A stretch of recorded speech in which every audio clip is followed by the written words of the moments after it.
Well, hello, everybody. This is Dr. Troy Dukowitz of the Commit and Go podcast, where we encourage you to make big commitments, take big action, and create big-ass results in your life and business. Today's topic is this. What are you wearing? So this is a topic that I have just brought up on my own, and it came up again this morning as I was talking to my son. And it really gave me a flashback. And I'm going to kind of set up this scenario for you as I go back to a time when I was in, I would have to say first or second grade, which seems like a lifetime ago, and it really probably was. And I had these underwear called Underoos. And if you are in your 40s, then you know what Underoos are. Underoos were these underwear that were like superhero underwear. So I had the Incredible Hulk. They were briefs, and they had like green outlines on them and like a picture of the Incredible Hulk. And then there's also a T-shirt that went with it that had a green collar, green sleeve, and then, or a green rib around the sleeve, and then the Hulk on the left chest. And I remember wearing this to school one day, and when I put them on as a kid, I was like, wow, I'm kind of like, I hope nobody sees this. Like, where does this even come from? But as a kid, I'm thinking to myself, I hope nobody sees it. Like, I'll be embarrassed if they see that I'm wearing Underoos. But yet I thought Underoos were really cool.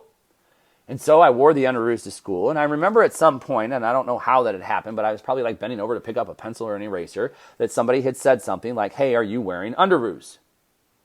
And it didn't dawn on me that I would think like, well, hey, how do they know what Underoos are? Maybe they have their own. Like, I went to a place of being embarrassed. Now, I didn't learn this from my mom and dad. I didn't learn like not to be myself. I didn't learn that from my mom and dad, but it happens as children, right? Like, for some reason, we start to worry about what other kids will think about us. And this came up as I sat in the bathroom this morning on the floor talking to my son, because he didn't want to wear a gingerbread shirt that said, oh, snap. Yeah, it's actually pretty funny. And then the gingerbread man's leg is like broken. It's really cool. So we're talking about it, and he says, I just want to wear the shirt at home. So I said, come here, buddy. And he sat by me, and I said, are you embarrassed to wear the shirt to school? It's like, well, yeah, I don't know. And I said, are you worried that if you wear the shirt at school that somebody might say something?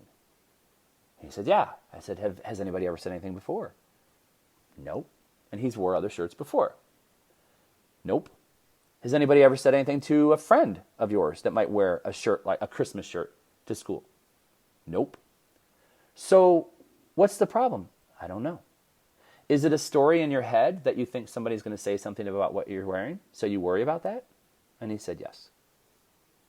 And in that moment, I went to my flashback. I went to the Underoos that I wore. And I'm going, holy cow, like, where does this come from? And I'm sure there's many different scenarios, and we start caring about what our peers think, and we start, we want to be included, and we want to hang out with our friends, and we want to play. And in this moment, he's saying like, yeah, man, it's a story that's in my head. And so we sat and we talked about it. And he's got no proof of this actually taking place in his life, with exception to the story that he's created in his own mind. What if? What if somebody says something about my shirt? What if they make fun of it? And so it opened up a conversation that we were allowed to have, and it was a perfect timing for the conversation, which is to own you. Like, for him to own him. And as I shared with him yesterday, literally, as of this recording, yesterday I took him to school, and I had this really fly jacket for Christmas, and it's got Christmas ornaments on it and Christmas lights, and the jacket lights up. That's right, my friends. You press a button, and this thing goes off. And I wore my Santa hat to school. And I brought the kids inside, and I said, buddy, do you think that there's some people who might look at that jacket and think that your daddy's a little crazy? Like a little weird? And he goes, I don't know. I go, there are. There are boring adults out there that will look at me and be like, what is wrong with that dude? I said, on the flip side of that, there are also adults out there and kids who are going to do what? Look at me and go, that's really cool. And they're also thinking, I wish I could be like that. I wish I could just express myself for who I am and not be such a boring adult all the time. There are people who do that. I've gotten tons of comments of, oh my God, I love your jacket. Oh my God, it lights up too. Oh my God, I love your shoes. Yes, so I have Snoopy Vans. Yeah, Vans rock, folks. Let me tell you, I love being able to wear Vans. Vans, I have Snoopy Vans for Christmas. We got them last year, and people love that stuff. It spreads cheer, but it makes me feel good because I'm being me. I don't care what other people think. And that's hard as a child because you do care, because you want to be included in the friend circles. You want to be included in doing things with people. But I looked at him and I said, buddy, you made up a story in your head and nobody's ever said anything. And do you know most of the things we worry about in life don't happen? And it just becomes worse because we think about it and worry about it. And mommy and daddy want to teach you to be who you are, because who you are is magnificent. Who you are is wonderful. And if people love you for who you are, then they're worth being friends with. And if they don't, then they're really not your friends in the first place. And that's going to happen in life. Now, I don't expect a 7-year-old in the first grade to completely embrace that or understand that. But what I do know is I wanted to have a conversation with him about this because I want him to do the same thing that I want anybody listening to this podcast to do, that I want anybody who coaches with me to do, that I want anybody who hears me speak to. I want them to be proud of who they are. I want them to own who they are, regardless of what anyone else thinks. I do what I do.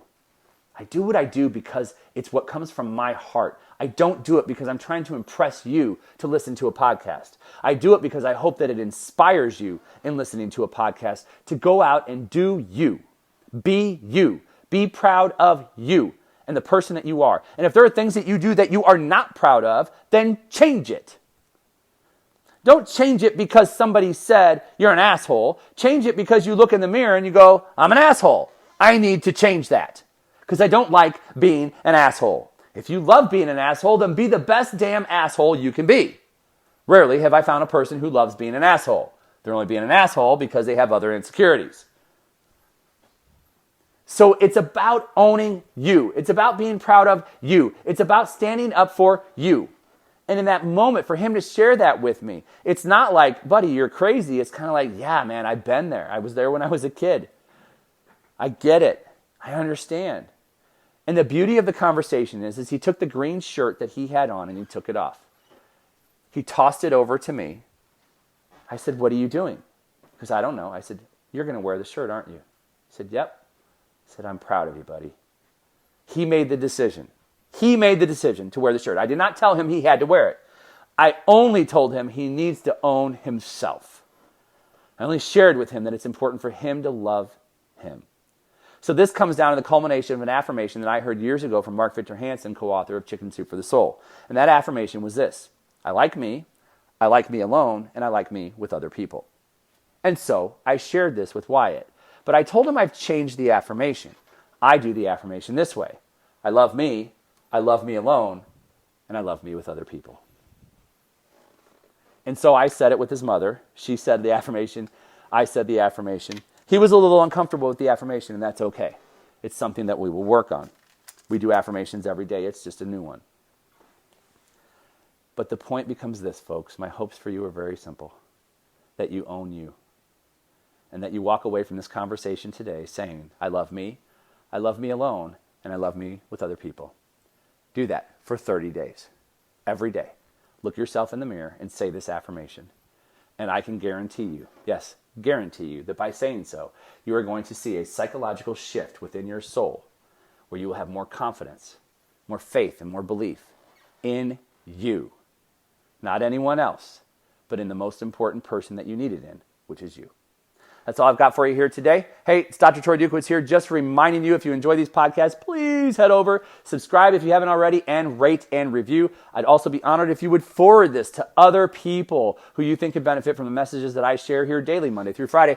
And additionally, head on over to commitandgo.com. Commitandgo.com is going to give you more information about me, what I stand for, what I do, and different events that we will have and we do have throughout the course of the year. That's all I've got for you here today. I am Dr. Troy Dukowitz. This has been the Commit and Go podcast, where we encourage you to make big commitments, take big action, and create big-ass results in your life and business. We'll hear you next time.